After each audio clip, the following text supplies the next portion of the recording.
Bueno, hermanos, vamos a comenzar con oración.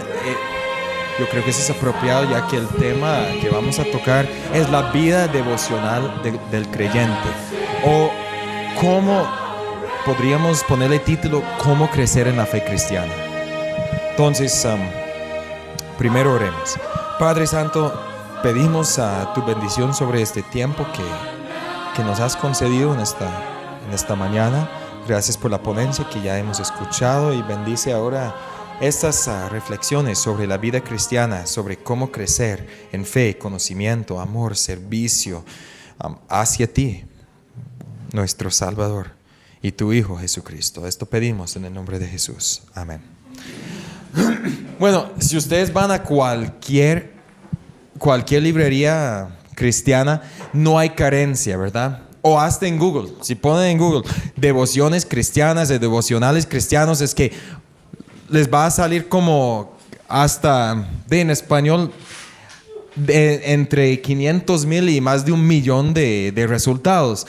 En otros idiomas, por ejemplo, como inglés, yo puse ahí en inglés buscando devocionales, y me salieron casi 6 millones de resultados. En una librería cristiana no hay carencia de libros que nos pretenden decir cómo crecer en la fe cristiana.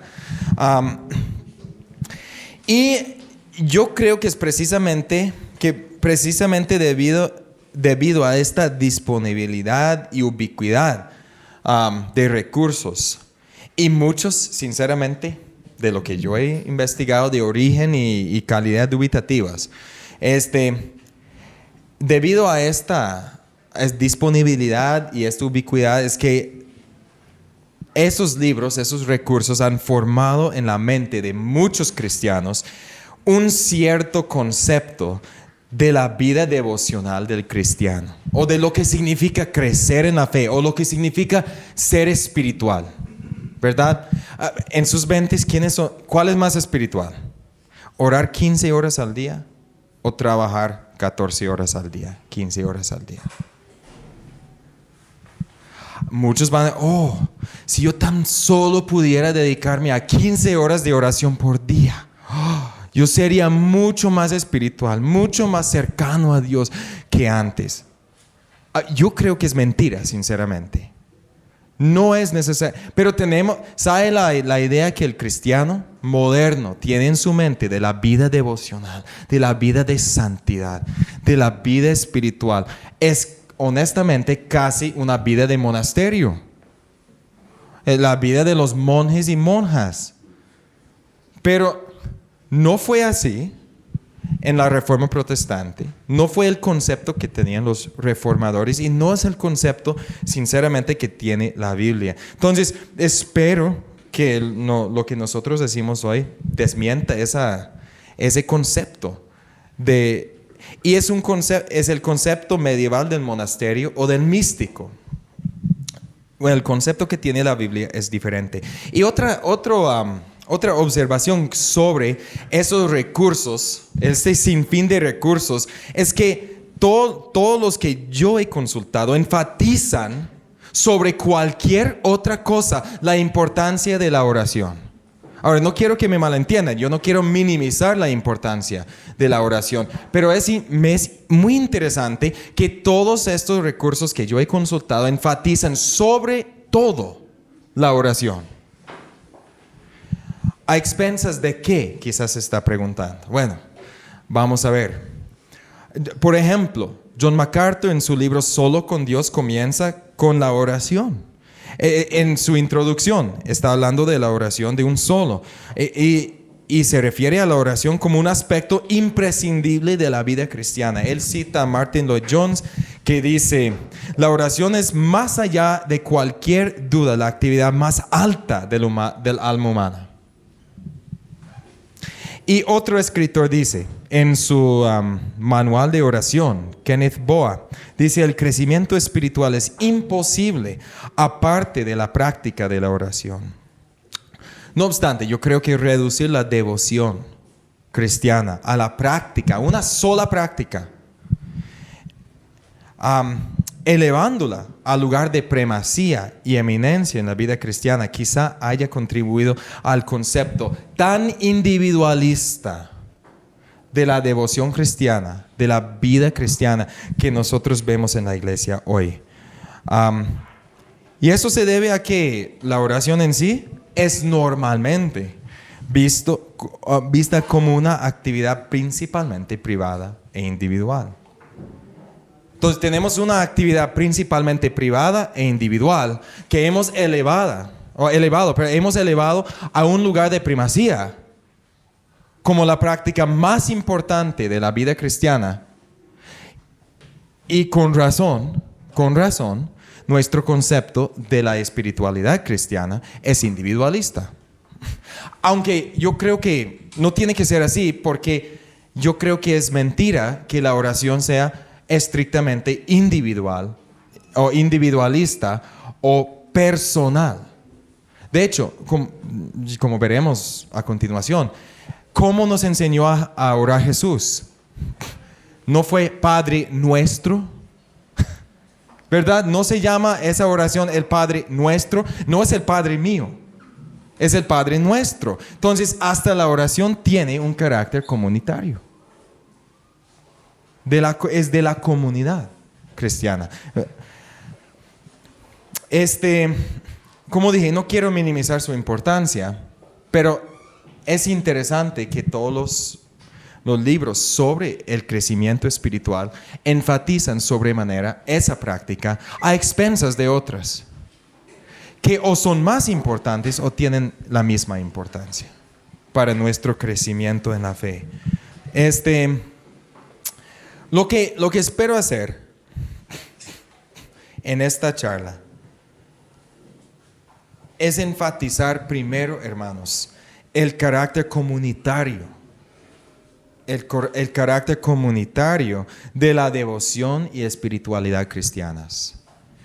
Y luego hablar de la clave para el crecimiento espiritual, cómo crecer en la fe.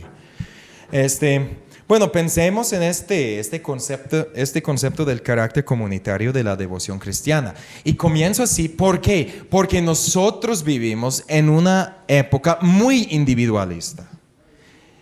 Nuestro problema no es que tendemos a vernos como zánganos, como simplemente parte del grupo. No, nosotros nos vemos como individuos, como seres independientes en nuestro pensamiento, en nuestro actuar, en toda nuestra vida, independientes de cualquier otra persona o hasta del grupo. Pero la Biblia no tiene este concepto individualista de la espiritualidad. Y espero mostrar eso. Como tendemos a pensar en la adoración también, como algo individualista, como algo para mí. Yo hablando con una pareja una vez, es que les pregunté por qué estaban saliendo de su iglesia y me dijo la señora, es porque es que esta iglesia no tiene buenos programas para mis hijos. Oh. Entonces, ¿para qué existe la iglesia? ¿Para tus hijos? ¿Para ti? ¿O existe la iglesia para Dios? ¿Me explico? Es que cuando la iglesia existe para servir mis necesidades, ya yo puedo ir escogiendo iglesia como escojo comidas en un buffet, ¿verdad? Lo que me conviene, lo que me sirve, etc. Es como nosotros hemos llegado a pensar sobre la adoración, sobre la iglesia. La adoración me tiene que llenar a mí. Tiene que servir mis necesidades, me tiene que tocar. Alguien me dijo una vez saliendo de mi iglesia, es que no siento aquí el Espíritu Santo. Yo no sé cómo. Dios nunca dijo, siéntame, sino conóceme. Y además, ¿cómo se siente el Espíritu Santo? Pero ve, es nuestra tendencia. Nosotros tendemos a pensar, yo estoy entrando en la presencia de Dios, yo estoy cantando, yo estoy adorando, Pero ¿por qué no decimos, hermanos, nosotros? ¿Por qué no hablamos en primera persona plural cuando hablamos de la iglesia, de la adoración? Bueno, para demostrar mi punto, yo creo que entienden a dónde voy. Para demostrar ese punto, voy a hacerles una pregunta. ¿Por quién murió Jesús? ¿Por quién murió Jesús? Oh, Jesús murió por mí. Bueno, podemos decir eso. No es incorrecto teológicamente decir eso. Pero los versículos los textos de la Biblia que apoyarían esa clase de conversación son muy pocos en comparación a los textos que hablan de la iglesia. Jesús murió por su pueblo, Jesús murió por nosotros, Jesús murió por su iglesia. Esa es la enseñanza. Y la iglesia no soy yo, la iglesia somos nosotros, su pueblo somos nosotros. La salvación tiene un carácter comunitario. Fíjense en Isaías 53, 4 al 5. Un texto bastante conocido. Ciertamente llevó Él nuestras enfermedades y sufrió nuestros dolores, y nosotros le tuvimos por azotado, por herido por Dios y abatido. Mas Él herido fue por nuestras rebeliones, molido por nuestros pecados. El castigo de nuestra paz fue sobre Él, y por su llaga fuimos nosotros curados. ¿Captaron el punto? ¿Por quién fue abatido y molido? Por nosotros. Y el nosotros es su pueblo. En la comunidad que confiesa, que profesa fe en Cristo. El comentarista, filósofo hindú Vishal Mangalwadi, nativo de la India, observa que en los países occidentales a los cuales nosotros pertenecemos, en los países occidentales nosotros tendemos a pensar en nosotros, él dice en nosotros, como una colección de individuos. Entonces el individuo le presta el carácter al grupo. Eso es lo que está diciendo. Tú, ellos y yo somos nosotros. No obstante, observa que una lectura cuidadosa de la Biblia nos da otro concepto de nosotros. Él asevera que a lo largo del libro de Isaías, por ejemplo, es la nación de Israel a lo que se refiere. La nación, el pueblo, es el objeto de la obra salvadora de Dios. Y la nación es la recipiente también de la palabra de Dios. En todo el libro, la obra salvadora se dirige a la nación o a las naciones, a los pueblos, no solo a Israel primero, y luego por medio de Israel a todas las naciones. Casi igual que dijo Pablo en Romanos 1:16, ¿verdad? Primeramente al judío y luego al gentil, a las naciones. En Isaías 57 del 18 al 19, mire lo que dice: yo he visto sus caminos, pero le sanaré, y le pastorearé, y le daré consuelo a él y a sus enlutados. Produciré fruto de labios, paz, paz al que está lejos y al cercano, dijo Jehová, y los sanaré. ¿De quién está hablando? ¿A quién se refiere? ¿O a quiénes se refieren los pronombres singulares y plurales? A Israel y las demás naciones. En el contexto se está refiriendo a los pueblos. A quienes y eso se comprueba también en Isaías, nada más pensando en Isaías, con Isaías 66 del 18 al 19 y el versículo 21. Mira lo que dice: Dice, porque conozco sus obras y sus pensamientos. Tiempo vendrá para juntar a todas las naciones y lenguas, y vendrán y verán mi gloria. Y pondré entre ellos señal, y enviaré a los escapados de ellos. Enviaré de los escapados de ellos a las naciones, a Tarsis, a Fut y Lud, que disparan arco, a Tubal y Javán, a las cosas lejanas que no oyeron de mí, ni vieron mi gloria, y publicarán mi gloria entre las naciones. Y tomaré también de ellos para sacerdotes y levitas, dice Jehová. ¿Quiénes son el objeto de la obra salvadora de Dios en Jesucristo? Las naciones, toda tribu, lengua, raza y nación.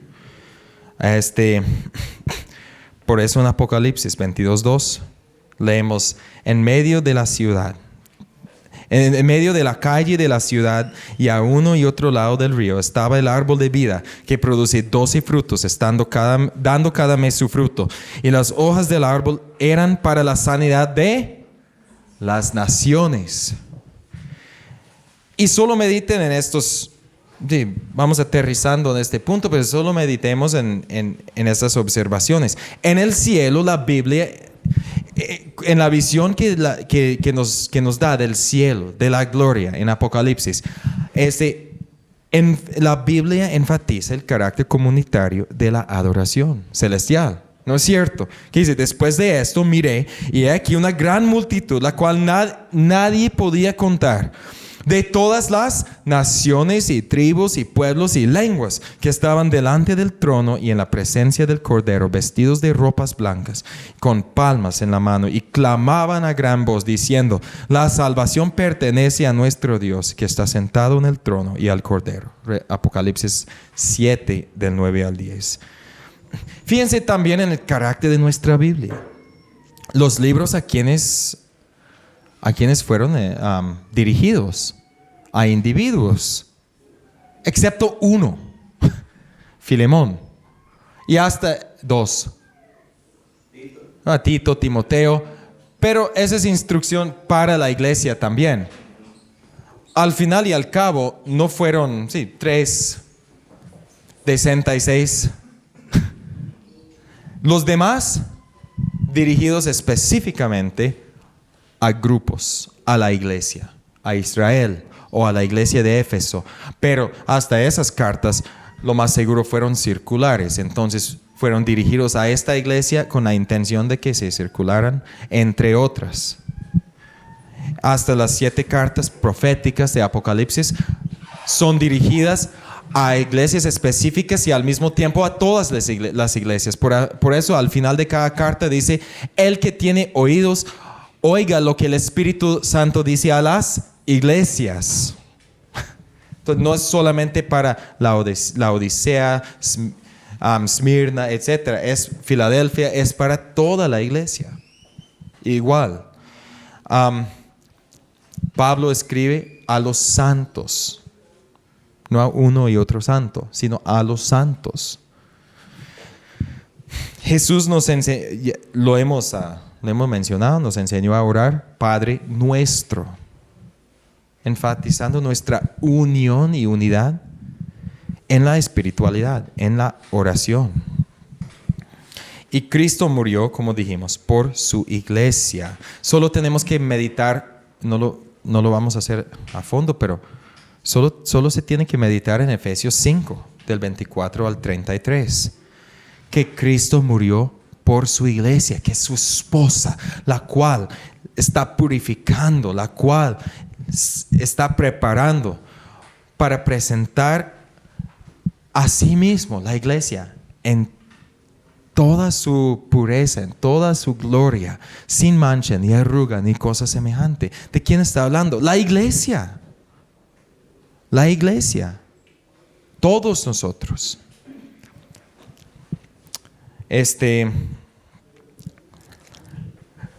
Y pensando en esas cosas, quizás está meditando en esas cosas por primera vez, va totalmente en contra de nuestra cultura, va totalmente en contra de lo que nosotros sentimos, sinceramente. Cuesta, va totalmente en contra de nuestros patrones de pensamiento. Cuesta pensar de manera comunitaria, de manera corporal, porque estamos todos tan egoístas y yoístas por naturaleza, que pensar de manera comunitaria cuesta demasiado, pero es necesario, porque la Biblia nos enseña que nuestra identidad se encuentra en Jesús, pero ¿cómo? En el contexto de su cuerpo, en el contexto de la iglesia. ¿Quiénes somos como individuos? Esa identidad nos es prestada de la iglesia. Esa es la enseñanza clara de la Biblia.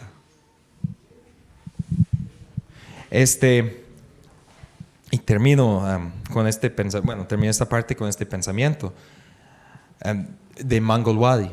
Él dice, el individualismo de la cruz dice, y hay un individualismo bíblico, pero yo quiero enfatizar el carácter comunitario, la comunión que tenemos como iglesia. Pero él dice, el individualismo de la cruz dice, pero no se haga mi voluntad sino la tuya. En la cruz Jesús se entregó a sí mismo al Padre de una manera tan radical que Dios podía dar la vida de su Hijo por el mundo. El individualismo secular es egoísta. Comprende la pasión de Jesucristo como algo simplemente para mí. Este individualismo falsificado lee los evangelios con lentes rosados y anula cualquier cosa que no encaje con la presuposición de que Jesús solo murió para llevar nuestras almas al cielo. Esto ha resultado en una espiritualidad, según observa Os Guinness, individualmente cautivadora, pero públicamente irrelevante. Y nos preguntamos por qué la iglesia no es más eficaz en la cultura. No es por falta de devoción espiritual. No es porque los cristianos no están leyendo sus Biblias una media hora cada mañana y antes de acostarse. Es porque nosotros tenemos un concepto erróneo de lo que significa ser espiritual. Como dije al principio, ¿cuántos, si fueran muy honestos, no dirían, sí, es más espiritual el que ora 15 horas al día que el que trabaja 15 horas al día? Olvidándose de que, por ejemplo, el trabajo como tal es una ordenanza de la creación y espiritual. Pero no tenemos ese concepto. Más santo la monja que la madre.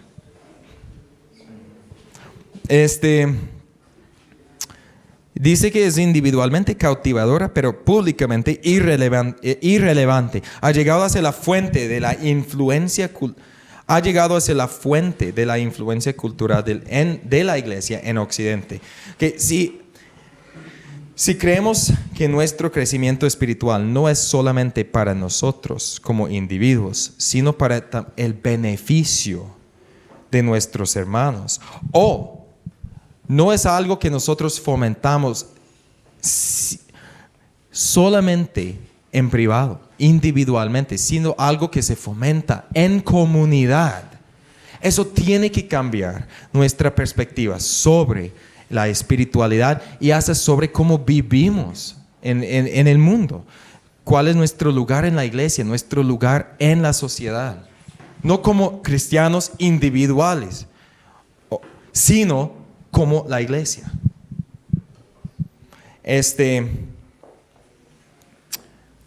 Si logramos captar algo de este punto que estoy haciendo en este momento,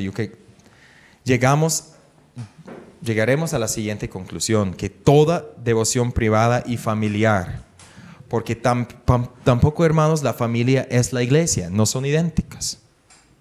Son dos instituciones instituidas, fundadas por Dios, pero diferentes y distintas. Toda devoción privada y familiar es primero de todo comunitaria.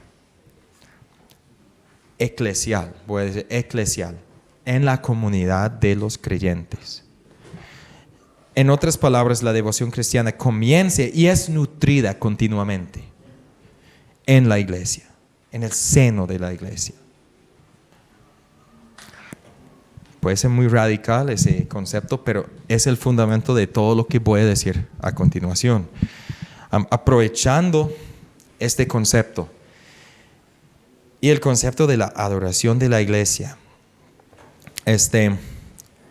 permítanme entonces enfatizar 3 aspectos de la vida comunal de adoración en la iglesia que conducen todos los demás aspectos de nuestra espiritualidad o privada o familiar. Tres aspectos de la adoración en la iglesia, en la comunidad, que conducen todos los demás, que tienen que conducir todos los demás. ¿Y cuáles son? Son lo que nosotros tradicionalmente hemos llamado los medios de gracia, o lo que el Catecismo Mayor de Westminster llama los medios externos y ordinarios, por medio de los cuales Cristo comunica a su iglesia los beneficios de su mediación. Esos son los medios externos y ordinarios. ¿Cuáles son? Bueno, identificamos tradicionalmente 3, que son la palabra de Dios, la oración y los sacramentos. La palabra de Dios, la oración y los sacramentos. Yo agregaría la comunión, la comunión cristiana también. La comunión de los santos.